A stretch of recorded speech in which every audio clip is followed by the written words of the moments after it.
I mean, Thank if you're you. somebody out there who is looking to migrate to the UK, regardless of where you are, who Yes, is looking to understand the visa process, how to complete IELTS exams, how to complete OSCE exams, how to yes, migrate to yes. Ireland as a nurse, as an healthcare. The last 2 years of working in Ghana, I just thought of traveling outside to get a feel of how nursing is in other countries. So it's me to US process, how nurses can migrate to US. And the same time introduced me to how nurses can migrate to the UK. So all of us were trying, doing both the US process and the UK process hand in hand.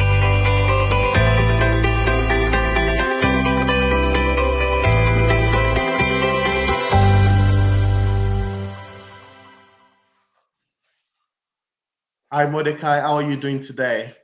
Hello, I'm keeping well. I hope you are doing well too.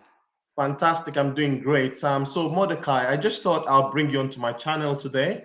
I've spent a Okay, lot of time watching your channel. I love what you talk about. I love what you thank represent. you. And Mordecai, please introduce yourself. Tell us where people can find you. Okay, so my name is Mordecai Ejie Daze. I'm a Ghanaian overseas nurse in the UK. I've been in the UK for almost 5 years. In fact, next year, February, will be my fifth year in the UK. And since I came to the UK, I've been working as a senior carer and as a registered nurse as well.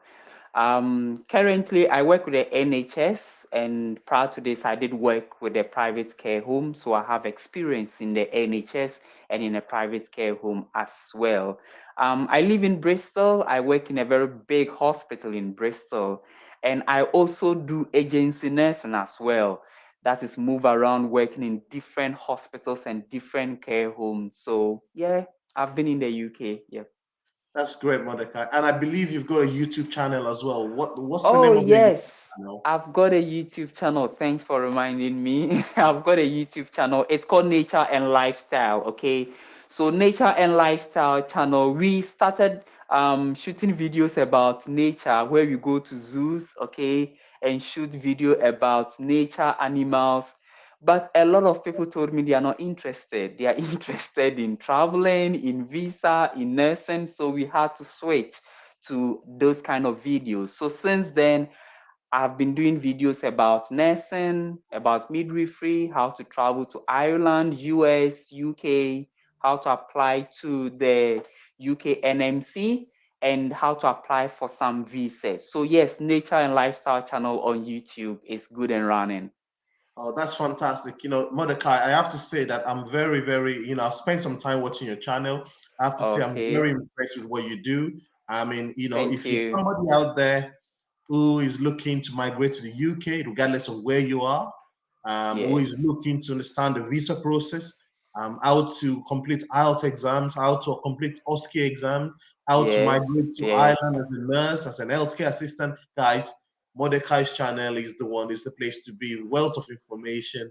I'm very impressed with what you're doing, Mordecai. Thank you very much. Thank you very much. I also do watch your channel, and to be fair, you are the first person I've heard being an accountant and switching to being a mental health nurse. Okay, I think it's one of a kind.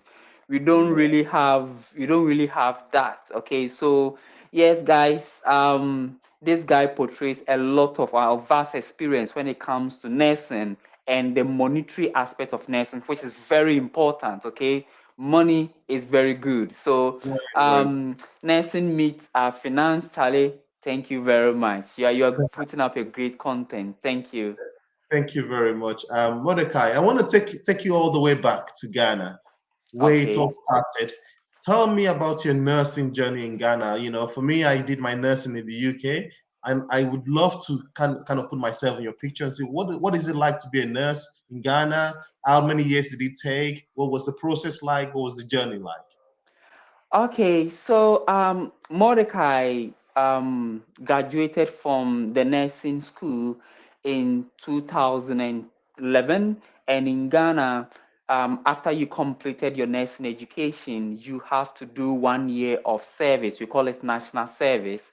So in 2012, I did my national service. So I actually started practicing nursing properly in 2013 after I completed my national service. And I was working in a small district hospital in southwestern part of Ghana. And I worked there for 5 years. And during that 5 years, I worked in different um, parts of the hospitals. Okay, so I work in the surgical ward, in the medical ward, in the pediatric ward. I worked in the last unit I worked in my hospital in Ghana was the accident and emergency unit, where we take care of critical emergency cases. So in my last 2 years of working in Ghana, I just thought of traveling outside to get a feel of how nursing is in other countries. Okay, so I first traveled to a neighboring country called Cote d'Ivoire, and Cote d'Ivoire is a French-speaking country.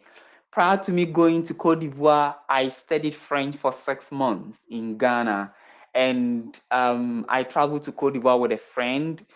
I thought I knew how to speak French, but when I got there, I got to know that no, my French is horrible. I couldn't speak better French when I got to Cote d'Ivoire. So I had to return back to Ghana to my workplace. I went to Cote d'Ivoire during my annual leave, so I still had opportunity of returning back if things doesn't work out. So I returned back because I couldn't speak French and I couldn't get any job offers when I went there. Now, when I got back, a friend called Ambrose, and Ambrose is currently in the United States of America. If he watched this video, Ambrose, shout out to you. I thank you very much. So Ambrose introduced me to US process, how nurses can migrate to US. And the same time introduced me to how nurses can migrate to the UK. So all of us were trying doing both the US process and the UK process hand in hand. So in the UK, I was working with a company. So in the US, I was studying with a company called Avant, and Avant is an international recruiting agency that recruits overseas nurses to the US. Then in the UK, I was doing everything on my own because the UK process, you can do everything on your own. So I started over doing things on my own. Then I met this recruiter who owned nursing homes in the UK. He's called Brendan, and he's a retired medical doctor. Brendan, thank you very much. So he financed the process, guided me through the process, and this is why people select the UK instead of the US. The UK migration process is shorter and simple, whilst the US migration process is longer, okay, and more complicated. So I started US before UK, but I got my UK visa whilst I haven't gotten anywhere in the US process. So I had to leave Ghana and travel to UK in 2018. Yes. Wow, fantastic. I mean, your journey is just exceptional. I mean, like Mordecai has got a full video on his journey, how he Yeah. started, how he came to the UK on his channel, guys. If you want to know more, please head over to Nature and Lifestyle channel where you see a lot of information. Mordecai, one Thank one of you. the things that came across as you were speaking is how adventurous you are. You're a go-getter. You don't just sit down there and wait for somebody to bring it to you. You started going to Ivory Coast, and then you started looking at America, started looking at the UK as Yes. well, which really gave a perception of the sort of person that you are and what sort of character you uphold. And I think it's something very, very good. Yeah, thank you. Thank you. Yes, you have to. You sometimes have to explore, okay?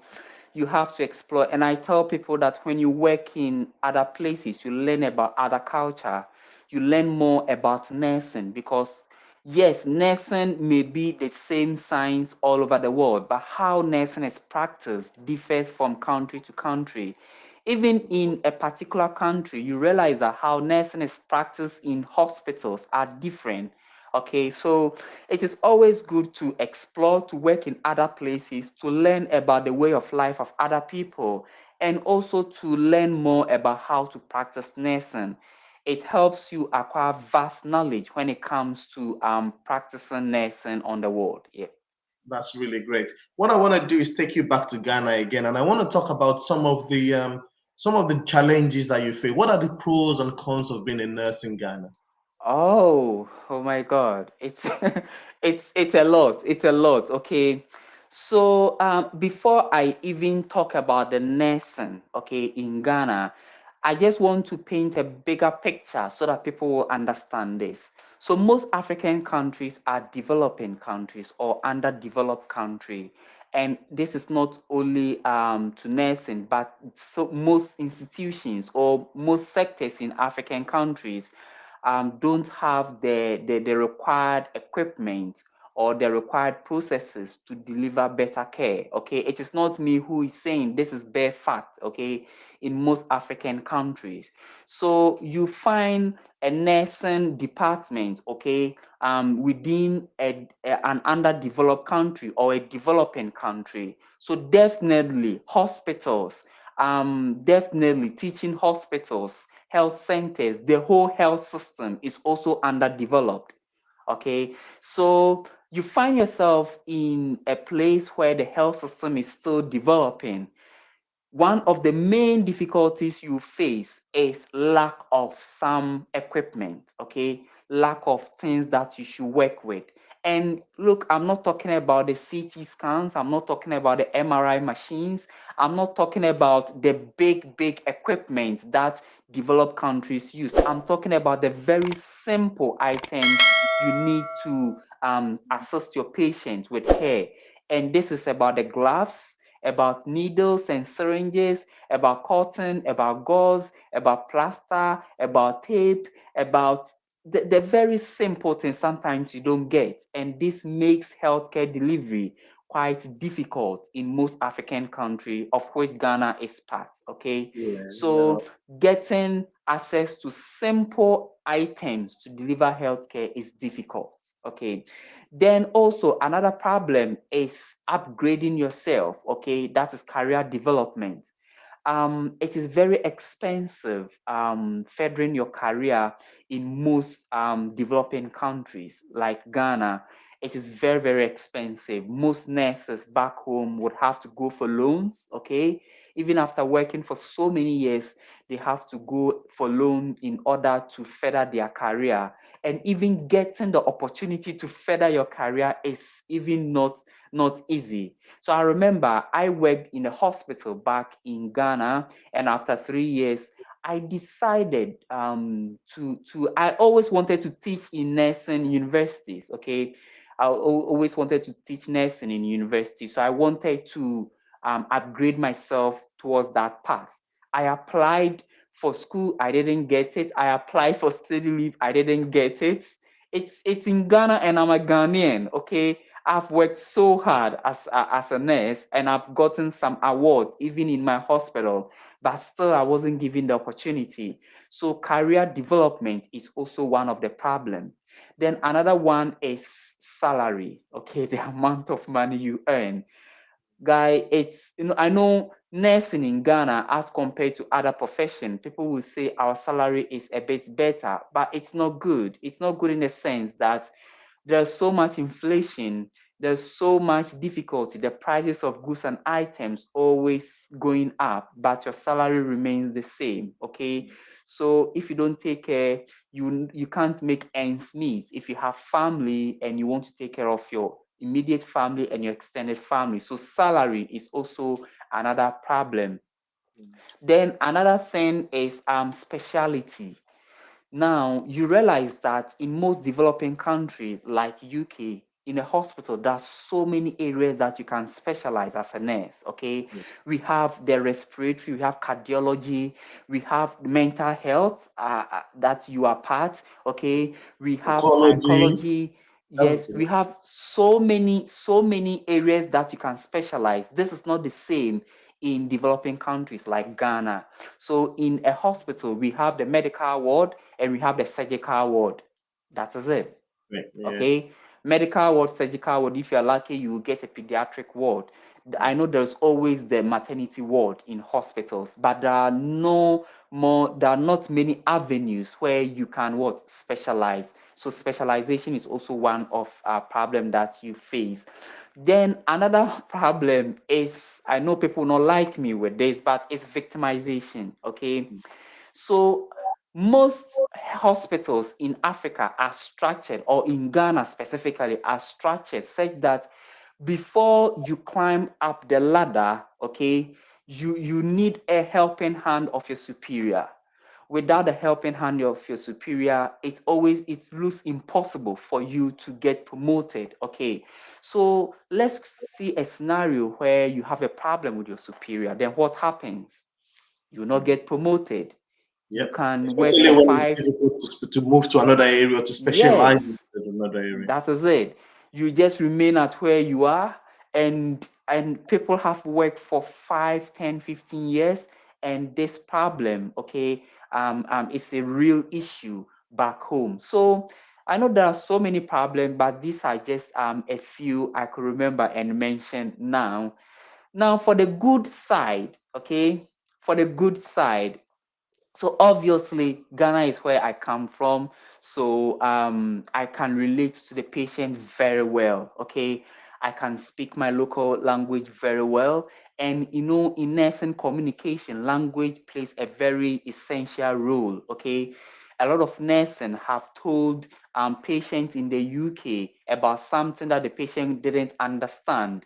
It's all because of the English language. Okay, how to construct your sentences, how to use your words. Okay, these are all ways of communication. So one main advantage when working in your home country is communication. You're able to communicate and relate better to the people. Another one is understanding the culture of the patient you are taking care of. Okay, and this is also, I can explain this by, so you live with these people, probably you are even from the same ethnic group, so you know what they like and what they don't like. You try not to do the very things they don't like, but to promote the things that they like. And you It's know also what the easy. cultural norms are as well within that environment. You know what the cultural norms are. Yes, yes, yes. It's always easy for you to put yourself in their shoes, to empathize with them when you understand their culture. So this is also very good.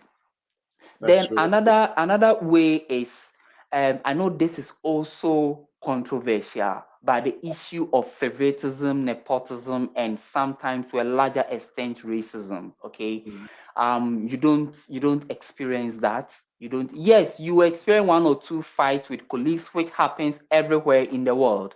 yeah, I'm not saying that the UK is a racist country. What I'm saying is, usually when you work in overseas country, you are sometimes, not only in the UK, but in most developing countries, you are sometimes exposed to racism, okay, yeah, and yeah. sometimes favoritism on the world, where people or nurses from that specific country are given opportunities other than of nurses from overseas country. It is not always, but it sometimes do happen. The Then potential is most always there. Yes, yes, yes. The most importantly is about your way of life, raising your family, how you live. Okay, so if I'm in Ghana, look, I may not have built a house in Ghana, I may still be renting, but living with my wife, with my kids, we are free, we can socialize easily, we can go to so many places, we can relate to the community because that is where we come from. This is Mm, not the same in the UK. You mm, realize that, so I spoke to a colleague who came to the UK 2 weeks ago, and the first thing she said was, this place is boring. Okay, and she spent only 2 weeks in the UK, she's already complaining. Okay, yeah. so a person like this may easily be depressed when the person gets into problem. Okay, may Lonely, easily be isolation, all of these things that that is come in, it mental that is health it issues.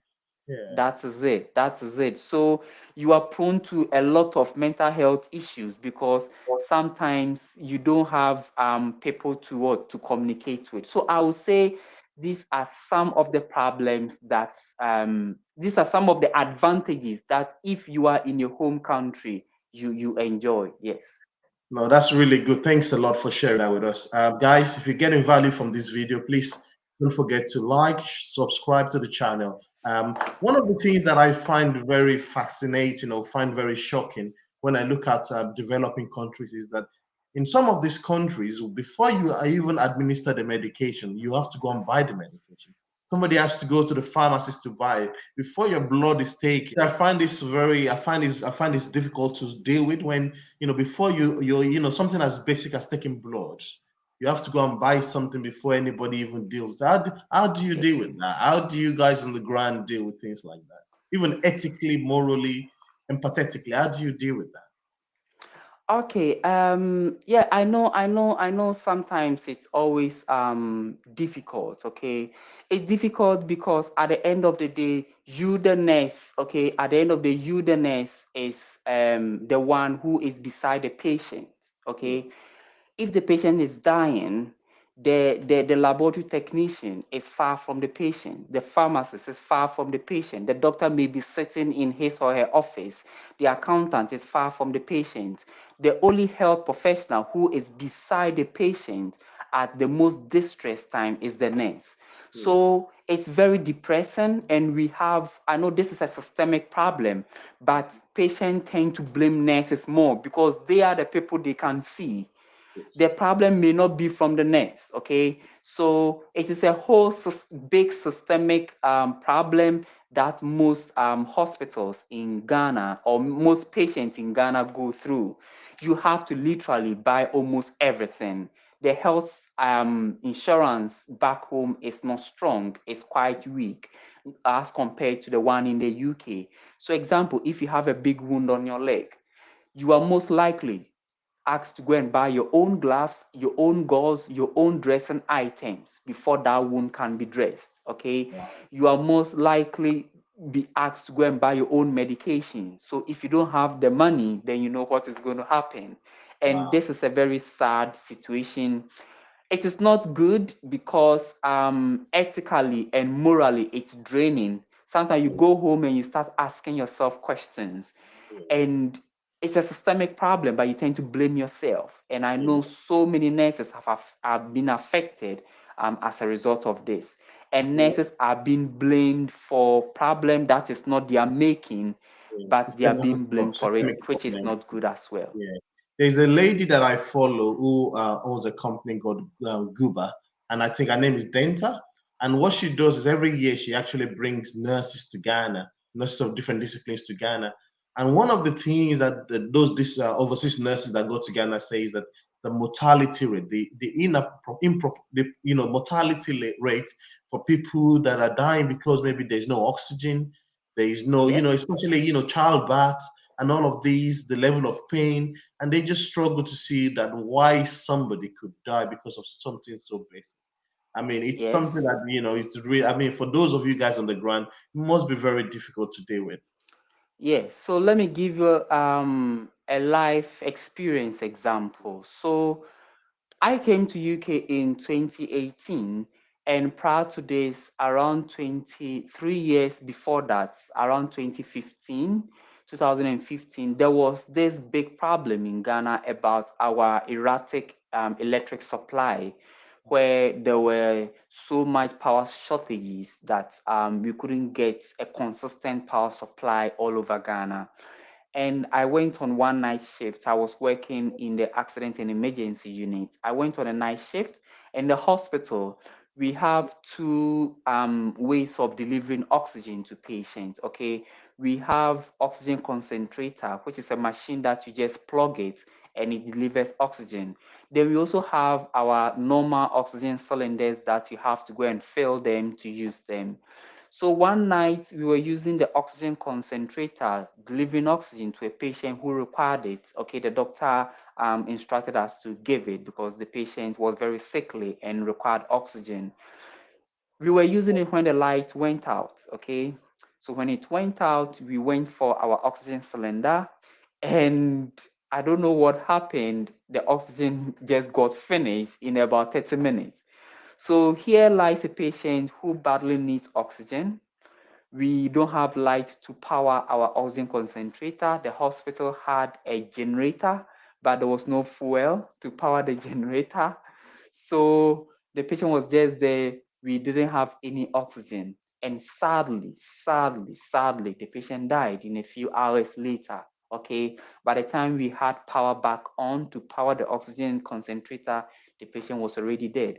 This is a very sad situation, and you Wow. hear the relative crying, Yeah. and just as I told you earlier, at this point, nobody will be there. The only person who will be in that environment is the nurse. Okay, the doctor, the administrator, the accountant, the pharmacist, the lab technician, the physiotherapist, the occupational, nobody is there. It is you, the nurse, who is there. So all the anger is directed towards you. But how can this situation be the nurse's problem? No, this is a systemic problem. So It's, it is not easy at all. Yeah. I mean, when I went to university, um, one of the conversations that we had was about the life expectancy of Africans, or the life expectancy of some of these developing African countries. And when they told us what the life expectancy was, everybody disagreed with it. And then they told us how life expectancy is calculated. How quick are you likely to get an ambulance should you require one? How Yes. quick are you likely to get oxygen should you require one? And then when they broke it down, we were all like, wow, I can understand what they're saying. That the average person in an African country, or in Nigeria, in Ghana, Yeah. is had an accident, is waiting for ambulance. This is taking an hour, this is taking 2 hours. And Yes. these are some True. of the things that they look at when they're calculating life expectancy. Yeah. Anyways, let's try and switch this up. And what I want to do is talk to you about Mm-hmm. what are the exams that an individual that is looking to come from overseas, what are some of the exams that they need to do in order to be able to come to UK as a nurse? Okay, so overseas country, it depends on which country you are traveling from to the UK. On the NMC website and the UK government website, there are ways you can travel to the UK as a registered nurse, depending on the country you come from. And this one I'm going to tell you is specific to people from Africa, from Asia, from Middle Eastern countries. Okay, those who are from Europe, from Australia, New Zealand, Canada, the US, and the Caribbean have a different process. Okay, but what I'm going to say in this video is specifically for Africans and Asians and other parts of the world. So for us, yes, if you're a registered nurse, at least with diploma in nursing in overseas country, you are eligible to work as a registered nurse, midwife, or mental health nurse in the UK. So the first thing is yes, you can. Now, to start with the process, you need to start with your NMC UK registration. Anybody to practice nursing in the UK requires NMC UK PIN, and you get your NMC PIN only when you register with the NMC. So you start registering with the NMC UK, and as part of the registration, you do 3 examinations. Okay. Now, the first one being your English exams, and the English exams here, there are so many ways of proving that you're proficient in the English language. But for Africans, you have to do your English exams. And the English exams are two. The first one being the International English Language Test System, which is out, okay? And the second one being the Occupational English Exams, which is OET. Now, the IELTS and the OET are done in so many African countries, so you can do it before you travel over. That is how most of us did it. Then, apart from the English exam, the other exam that you have to do is called CBT, or the NMC Part 1 exams. The CBT is simply nursing exams, okay? It is nursing multiple choice questions exams. Currently, they have even added another part about drug calculation, but it is about UK NMC Code of Conduct. It's about UK nursing. It's about infection prevention and control, safeguarding, manual handling, everything about UK nursing.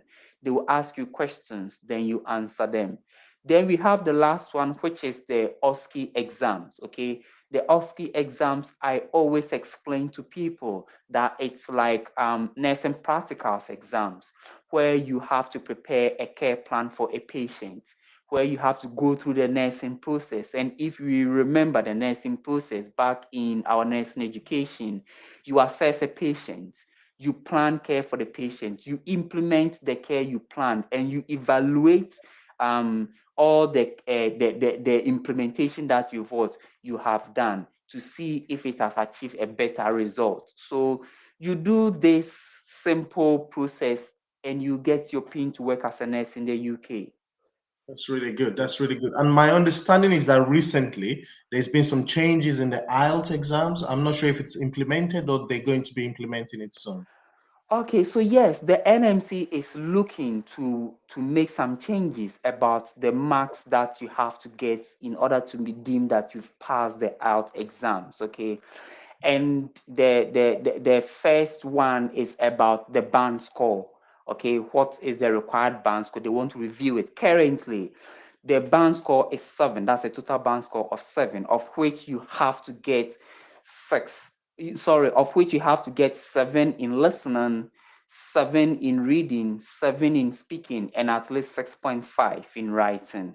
The NMC has made a lot of consultations where they want to change this. So there are so many questionnaires being posted into our emails for us to put in some to answer those questionnaires, and they'll be based on those answers to change the band score for the out exams. And the NMC want to do this by the end of this year. So fingers crossed. I hope by the end of this year they will make some few changes so that a lot of people can travel from overseas countries to the UK. I mean, for those people who are not sure, one of the things that I would say is that for those of us who are on the ground in the UK, we know that there's a massive shortage of nursing in the UK. We know that the Yes. Brexit is impacted on the nursing capacity in the UK. We know that Mhm. recession, we know that the pandemic has put a lot of pressure on nursing in the UK. And as a result of that, the NMC are looking to bring people from overseas, not just from African countries, from the world. They want to get Yes. the best from the world to come and practice in the UK. One of the things I wanted to ask you is that I know from one of your videos you spoke about the importance of having a group. You've got a group of 3 to 4 to 5 people who you study with, who you're working with in order to achieve a common goal. How important is Yes. that within your journey? Yes, it's very good. It's very, very good. When you work alone, okay, what happens is it's two things. There are no gray areas in this. It's either you work faster and achieve your goals, or it's either when anything happens, you crack down and you remain where you are. But when you are in a group, a lot of people tend to encourage you, okay, even when you are down, and where you need help, people help you. So especially this helped me when studying for my IELTS exams. I realized that we were in a group of 5, which currently 4 of us are in the UK and 1 is in the US currently. Okay, so in a group of 5, we're studying the out exams and we were just helping each other.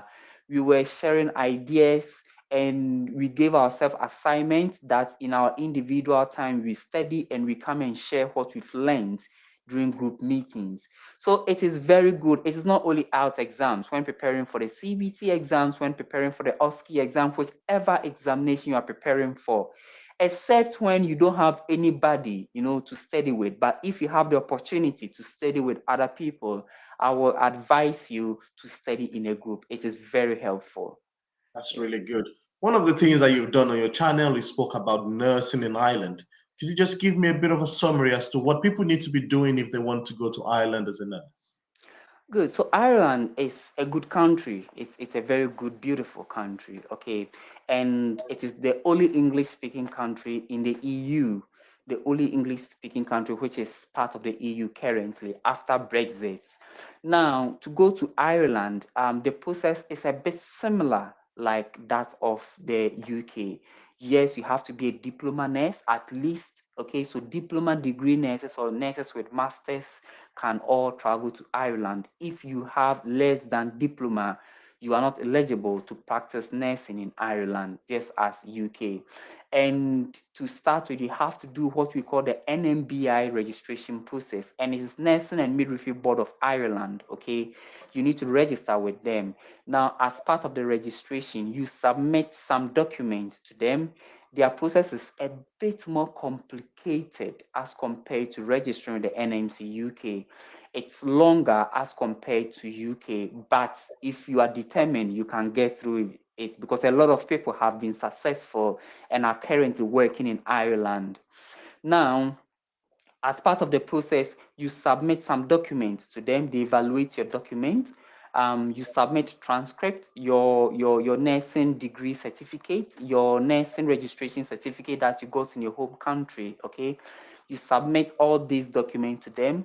Then you pay some money. Then they will go through the documents and they will let you do a compensation as depending on where you come from. And I always say, if you're from Africa, don't expect anything else. You will do the compensation. Okay. Compensation here is they believe that their nursing standard is very high. So in order for you to catch up, you need to do one or two things to be able to get to that standard so that they will give you a pin to practice nursing in Ireland. Now, the compensation here is in two parts. It's either you move to Ireland and work with a hospital for 6 months, okay, as a period of adaptation. So you'll be working shadowing or supernumerary with another nurse for 6 months for them to look at how you practice your nursing. This is the first way of doing a compensation. The second one is by doing examination, which is the multiple choice exams, which is the same as the CBT exams in the UK. Then you do the OSCE exams too, okay? So it's either you do the adaptation period by working for 6 months with a hospital or by doing examination, the nursing examination, that's the CBT and the OSCE exams. So yes, it is possible for people to travel to Ireland, but you have to be very patient. You have to gather your requirements and make sure that you supply everything that the NMBI is looking for. Yeah. That's really good. One of the things that I figured out from your watching your YouTube channel is that when you actually came into the UK, you had to work as an healthcare assistant. How did that feel? As somebody who's been qualified, who has worked in Ghana for a lot, how was that journey for you? Yeah, that wasn't an easy journey, I have to say. So the reason why I worked as a healthcare assistant or a senior carer was because I was waiting to do my OSCE exams in the UK. So within that period, you can't stay at home without doing anything. You have to go to work and work as a senior carer. It even helps you to know the system more so that when you become a registered nurse, going to work doesn't look new to you. Okay. So working as a senior carer, it was quite, mixed feelings because there were times that you feel good, other times that some things are unpleasant to you. But then, or I take it as a learning curve where you learn about a lot of things.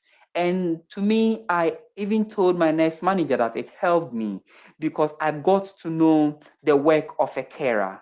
As a registered nurse on the ward, one of your main responsibility is to supervise carers. If you don't know the role carers play, how are you going to supervise them? How are you going to know that they've made a mistake? How are you going to know that they've done something right? So I have to compliment them. But because I worked as a carer for 6 months, by the time I became a registered nurse, I knew everything about a senior carer job. Newly recruited carers, I was able to train them. I was able to show them how to do the work. So it was a mixed feelings, but it was a helpful experience. Yeah. No, that's really good. So before I go on into this interview, one of the things I wanted to find out from you is that was your biggest shock, your biggest cultural shock when you landed in the UK? What was your Yes, I've told this to a couple of people. So my biggest cultural shock is when I told a lady, it's two, actually, it's two. I'll say both of them. The first one is when I told a lady that she is fat, okay? She's fat not to insult her. No, I'll never insult a lady. But I told the lady that she's fat because, see, in most rural areas in Africa, okay, the young lady growing up want to get some huge backside, some huge boobs, nice shape. They don't really like that very slim, thin nature. Okay, they want to add a bit of flesh, not obesity, but a bit of flesh. Okay, and so I thought that is how all ladies like. So there was this lady that I saw when I came. I saw her, and within about a month, I didn't see her again. So when I saw her the next time, she had, grown a bit of more flesh. So in other way of, let's say, complimenting her or telling her that, oh, you are eating well, I said, oh, you are growing fat. And she took an offense with that. She reported me, and I didn't even know why she reported me, because I didn't know I have offended her in the first place. Mm, So I had to explain to her, I have to apologize to her and tell her, I'm sorry, I didn't know how this is how you guys understand this. The mm, second one is telling a lady friend to flash me. And with this one, too, if you go to Africa, we usually buy our call credits. Okay, so it's not like in the UK where you get a contract, a same contract that you'll be paying monthly. In Africa, it's pay as you go. You buy your £5 of credit, you use it. When it gets finished, you go and buy another one. So because of this, when we use our credit and it's about to get finished, we do something called flashing. So I call you, I don't let you pick the call, then I hang up. Then when you pick your phone, you see a missed call, then you call me. I do this because I don't have enough credit to call you. So I told this lady to flash me with that meaning, not knowing that to flash me in most part of the UK means remove your clothes and let me see your nakedness. Okay. yes. Yeah. Now I felt so embarrassed when I got to know that this is the meaning of what of flashing. And Yeah. I did apologize to the lady. I was called to the disciplinary committee of my home. I explained to them that look, how will I say that? I will never tell a lady to do that. Okay, so I apologized to her and I learned from this lesson. So these are my two biggest culture shock when I came here. Do you know what? The things that you said that, they're inevitable. It's always going to happen. Everybody have been Yeah, through that process. So in the UK, if you see somebody like that, you might say, you're looking well. yes, You're looking well. With regards to the flashing bit, it's just about using wrong terminologies. But all of us have been through that process. Everybody is going to be there because yeah, the languages and terminologies are always different. And also the thing with healthcare is that terminologies are very important. We say somebody he's got a cognitive impairment, he's got an yes, hearing impairment. Some people will say he's deaf and dumb. That's not professional. We have to yes, make sure yes, that we yes, use it. It's yes, just very important. One of the yes. things I wanted to discuss is that moving to the UK is not just for nurses and midwives. Healthcare assistants who have got maybe some nursing experience in their country or working as a carer in their country can also move to the UK. Can you tell me a bit more about that, please? So last year, the UK government actually introduced the health and care worker visa, and where people can migrate from overseas country to the UK to work as senior carers in the healthcare system. And this is either in care homes or hospitals. So yes, currently people can migrate to the UK to work as senior carers.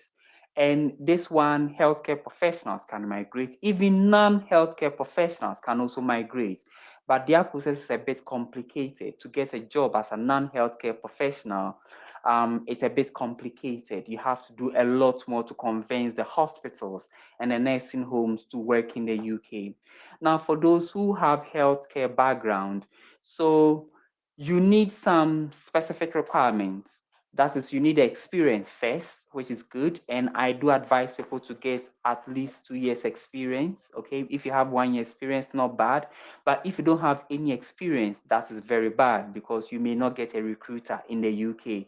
So at least 2 years experience is good. You need your English requirements. And the English requirement here is specifically for your visa application. When going to apply for the health and care worker visa, you need to prove that you are proficient in the English language. There are so many ways of proving this. One of the ways is doing an English language test, which is the IELTS exams. Now, for those who have first degree, master's, or PhD, you can apply for what we call the NARIC certificate, okay? Where there is a platform, a website that you send your transcript, okay? You send some requirements, you pay some money, they give you a certificate where you can use it to apply for your visa. And you can use that certificate instead of the out certificate. Okay. Then, because of COVID and because of pandemics, most agencies and hospitals want people to get vaccinated. So, if you want to come and work as a senior carer or a nurse, I advise you to get yourself vaccinated. Then some people, some care homes do community nursing, okay, or home nursing. So they are looking for people who, in addition to all this, also have international driving license because they'll be driving around. If you don't have a car, it is difficult doing that job. Now, another one is also getting a valid traveling passport, which is very important. Well, you can travel to another country without having a valid traveling passport anyway. Then you need to do the health and care certificate courses. I tell people that this is not a very strict course to do, okay? But it has two importance. It helps you, the applicant, and it also helps you to get a job as well. It helps you, the applicant, in the sense that it opens how UK healthcare system is. It opens up some of the things that you'll be doing when you come to work, okay? Because it is sometimes difficult coming into a system where you have no knowledge about how it works. But when you do the health and care certificate courses, you do some courses like adult safeguarding, dementia care course, end of life support, manual handling, care of the elderly, okay, basic life support. These are courses that you do, and these are the very things you'll be doing when you come to work as a senior carer in the UK. And when recruiters also see that you have done that course, they tend to employ you faster. So, in a nutshell, yes, people can travel to the UK to work as senior carers, and these are some of the things that they have to be doing. No, really good, really great Yes, insight into how nurses and midwives can move to the UK, and also yes. how carers and senior carers can move into the UK. Guys, if you want more detailed video, I know that Mordecai has got loads of good videos on his nature and lifestyle Yes. channel. Even I live in the UK. I've spent a lot of time watching that. Mordecai, one of your newest video that you've done is talking about nursing in a nursing home and nursing in the NHS. Could you just give us a bit of summary about that, please? Yes, yes, I really like that video because sometimes as YouTubers we do videos on things that we don't have personal experience with, okay? We do videos on topics that we've read or we've heard from somewhere. But this video is a personal experience. It's something that I've gone through myself because I worked for 3 years in a nursing home and I'm currently working with an NHS hospital. So you need the same qualification, okay, to work in both facilities. You need the same qualification. That is to be a registered nurse or a registered mental health nurse. You can work in a hospital, you can work in a care home. But the practice of nursing is quite different. The differences here is the hospital is an acute setting, okay, where we take care of acute illnesses and sometimes long-term illnesses. In the hospital, we treat your sickness or we help you achieve a level of stability before we discharge you.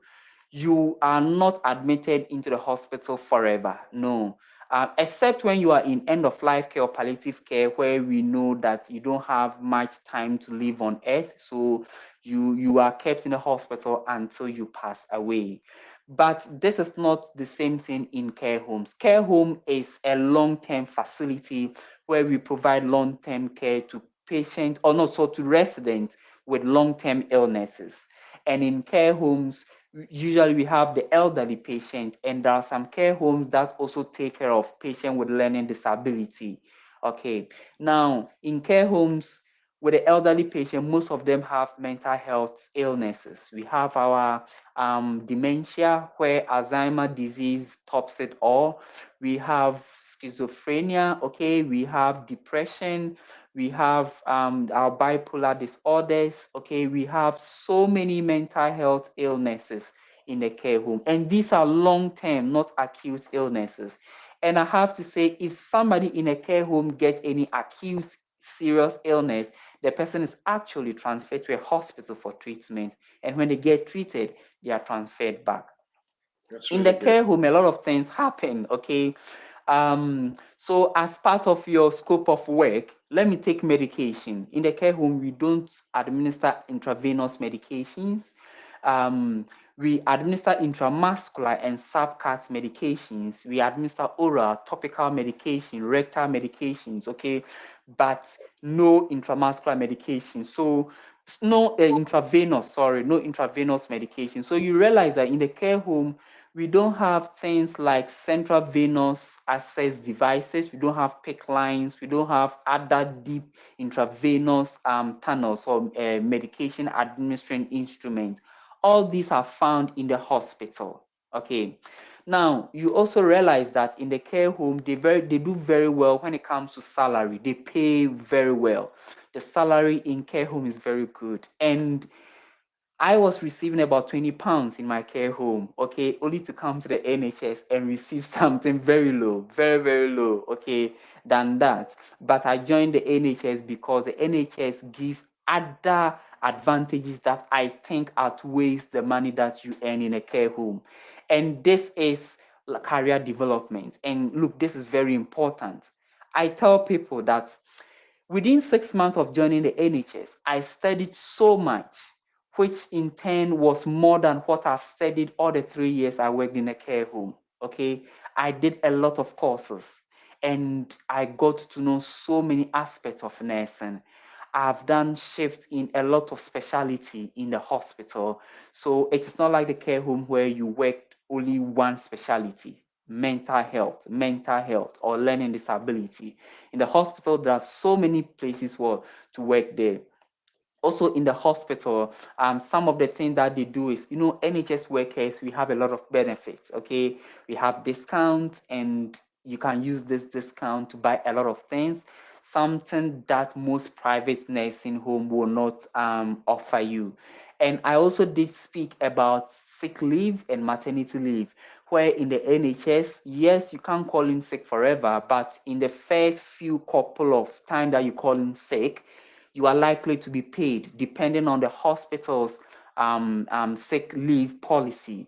But in the care home, this is not like that. Most care homes, you only get paid when you go to work.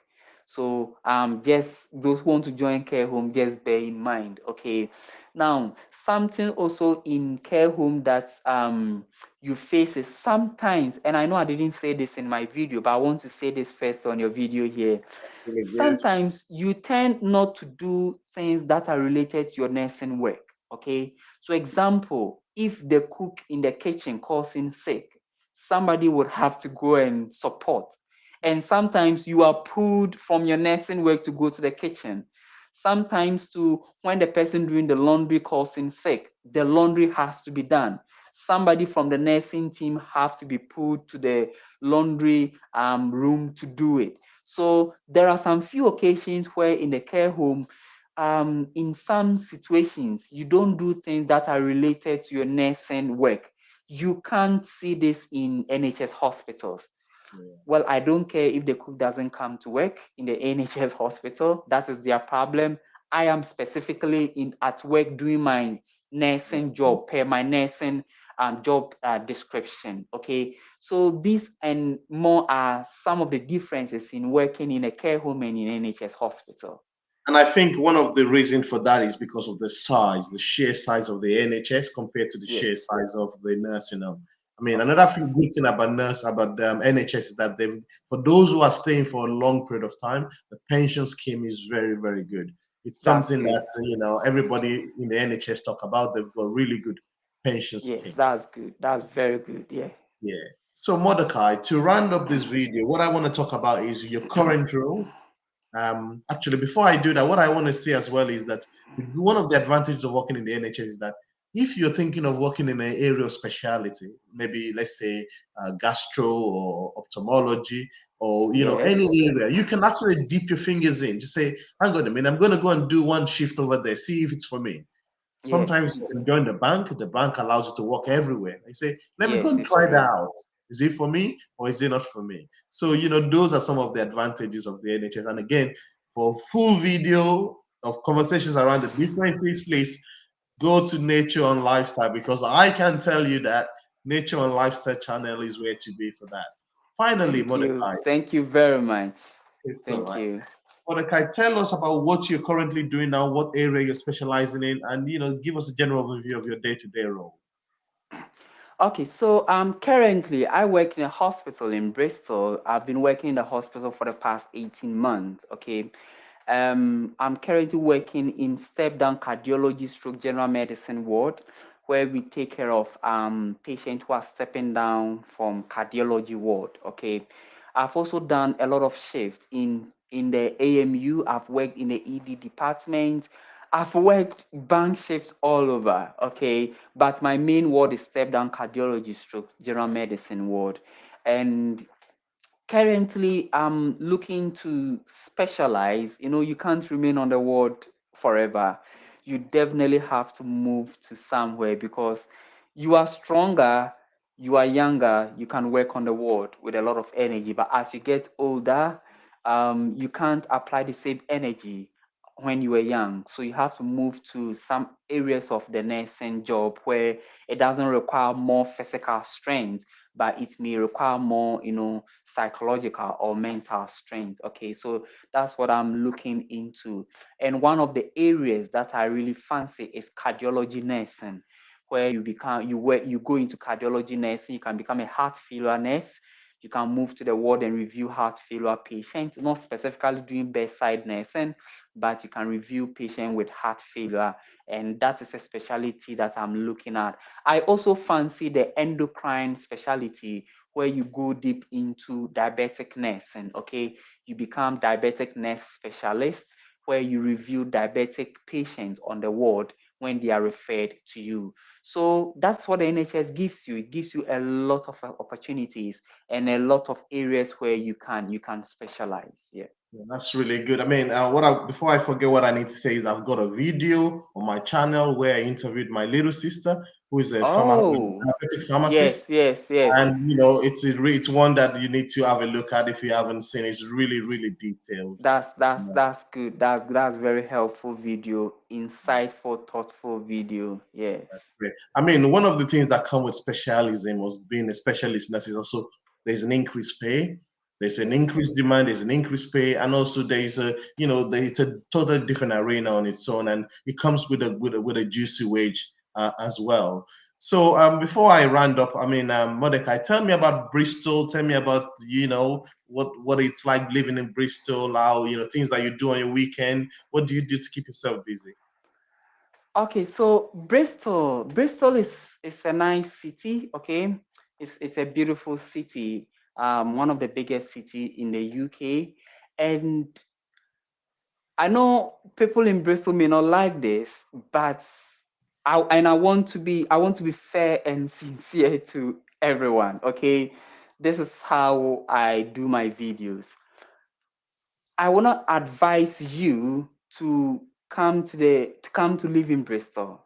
Okay, not only in Bristol but southwestern part of in England, southwestern part of England. I will not advise you if you're an overseas nurse and you are starting, you want to save money, you want to earn more money. I will not advise you. Now, these are my reasons, okay? Not that the people in Bristol are bad. No, they are one of the most lovely people that I've lived with, okay? But in terms of cost of living, this is my main reason. It's cost of living, okay? The rents are horrendous. Rents are very dear. It's skyrocketing everywhere. One bedroom flat, £750. Okay. The same money when you travel over to the northeast of England, you can use £750 to rent about a four-bedroom flat, okay, and live with your family. And sometimes too the pay changes, it's not that much. I know in London they have a rule where because the cost of living is high, the pay or the salary structure is also high as compared to other parts of the UK. But it is not the same in cities like Bristol, where yes, the cost of living or the cost of rent will still be high, but your salary differences are not much. So the nurse who works in Liverpool, where the rent there is not as high as Bristol, may likely earn the same as a nurse who works in Bristol. Okay. So because of that, when it comes to saving, it is not that much. You may not be able to save much. So You can work in Bristol if you want to, but if you have the choice, let's say if you have a choice of 3 hospitals, one is in Bristol, one is in Scotland, okay, or one is in Edinburgh, and one is in Manchester or Liverpool. I would advise you to choose the one in Liverpool, okay, in Leeds, in Portsmouth, in that part of England. The cost of living is not that expensive as compared to Bristol. So, guys, don't be angry. My only reason for this statement is the cost of living, and specifically the cost of rent in Yeah, Bristol. that's great. There you go, guys. Mordecai, it's been a pleasure meeting you. Thank you. Personally, I spend a lot of time watching your videos. They're very insightful. Guys, if you want to know about visas, moving to the UK as a registered nurse, moving to the UK as a senior carer, guys, I cannot help you on my channel. Go to Mordecai's channel and watch his videos. They're very insightful. He's got personal, lived experience, and he can talk you through all the processes that is required. So, guys, go on to Nature and Lifestyle channel, support him, subscribe to his channel, click on the notification bell. And Mordecai, it's been a pleasure meeting you, and thanks for your time. Thank you very much. It's a pleasure appearing on your channel also. Thank you.